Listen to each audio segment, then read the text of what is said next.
we talk about, the financing, follow the money, the financing side of this, all the way back to the city of London. We're still at war. Revolutionary War never stopped.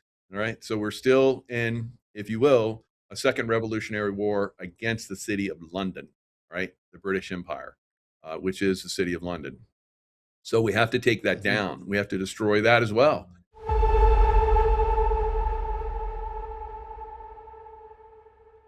Same question to Michael Jaco. Straits of Hormuz. If you want to break that, you covered it before, but break that down further if you wish. Yeah, so the problems of the Middle East basically originate from Iran and also all the way back to the city of London with the financing. So I spent over 30 years, 3 decades in the Middle East. Tier one, SEAL Team 6, and also CIA high levels. Running down terrorists and so forth. It's pretty much funded by Iran. So we have to take out Iran. So it's basically we've squeezed and squeezed and squeezed, and now we're down to the last kernel of this compromised system of humanity, and we started to go a little bit deeper down the rabbit hole. I love that, but we can save that for another time. But Rothschilds, Rothschilds are being their bank accounts are being seized in France right now. Now, just a few days ago, Le Pen won several elections in France. So the conservative side finally overcoming 4 decades worth of communist rule that was started by the CIA, funded by the CIA throughout Europe, taking down politicians and so forth, and inserting communist leadership, which basically is controlled by the all the different intelligence agencies, and then of course further up the chain, where we start to get into those very dark forces that we kind of alluded to here in a couple of these gentlemen. Fantastic work.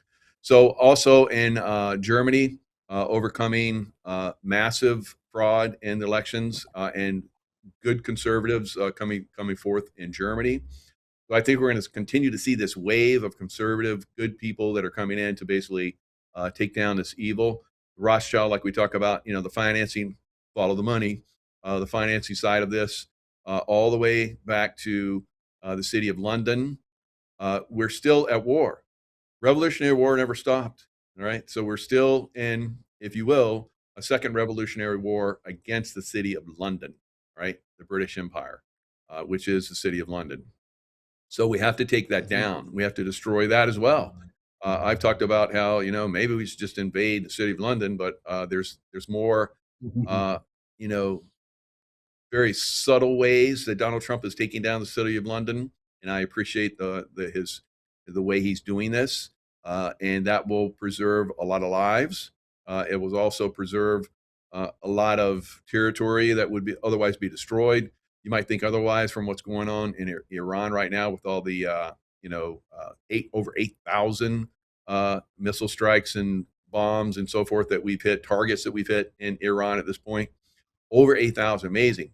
But these are Yeah. precision strikes, and then eventually, what we saw in Afghanistan and Iraq. Afghanistan, we just had a few horse soldiers that were calling in, strikes and basically took down the Taliban. In northern Iraq, we had, some Air Force CCT guys that came in and called in fire and basically devastated Saddam's military in the northern area. So we'll probably see the same thing in Iraq. I believe that we'll uh, probably see boots on the ground in Iraq or in Iran. And if we don't, that's great.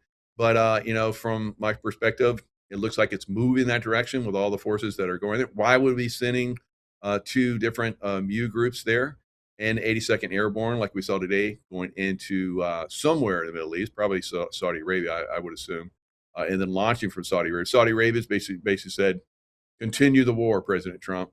Israel said, "Continue the war, President Trump." Uh, so President Trump is like, "We'll negotiate while our troops move into place." Right. So that's I think where we're at. Well, you said boots on the ground. You mean Iran, not Iraq. Just for clarification, correct? Yeah. Sorry. Yeah. Iran. Yeah, Yeah, thank you yeah. very much. Yeah, Thank you. thanks for And the thank you. And Michael, before we move on to Rob Cunningham, I want to, we've talked about before correcting George W. Bush on what the real axis of evil is, and of course it's London, the Vatican, and D.C.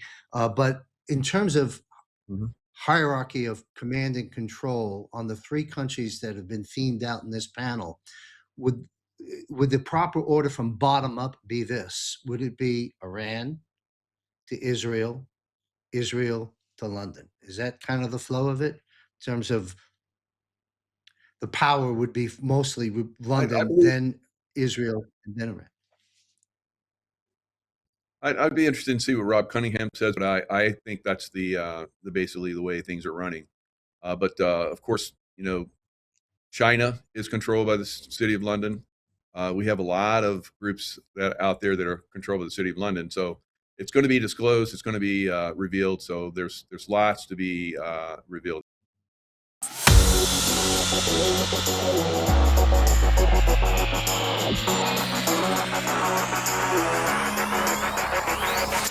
The global financial reset is underway and happening now.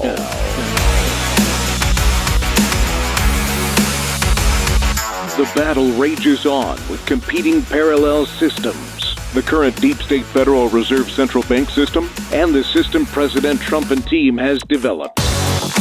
While the dawning of the golden age is upon us, we are presently in the danger zone through the reset transition. Join me and my prominent guests every Wednesday live at 8:30 p.m. Eastern on JMC Broadcasting's backup Rumble channel on X, Facebook, and YouTube. Sign up for JMC's free weekly war report, including notifications of when the Global Financial Reset Show is published. The future is bright, and it belongs to us, not to the global elite. Global Financial Reset. Only from JMC Broadcasting.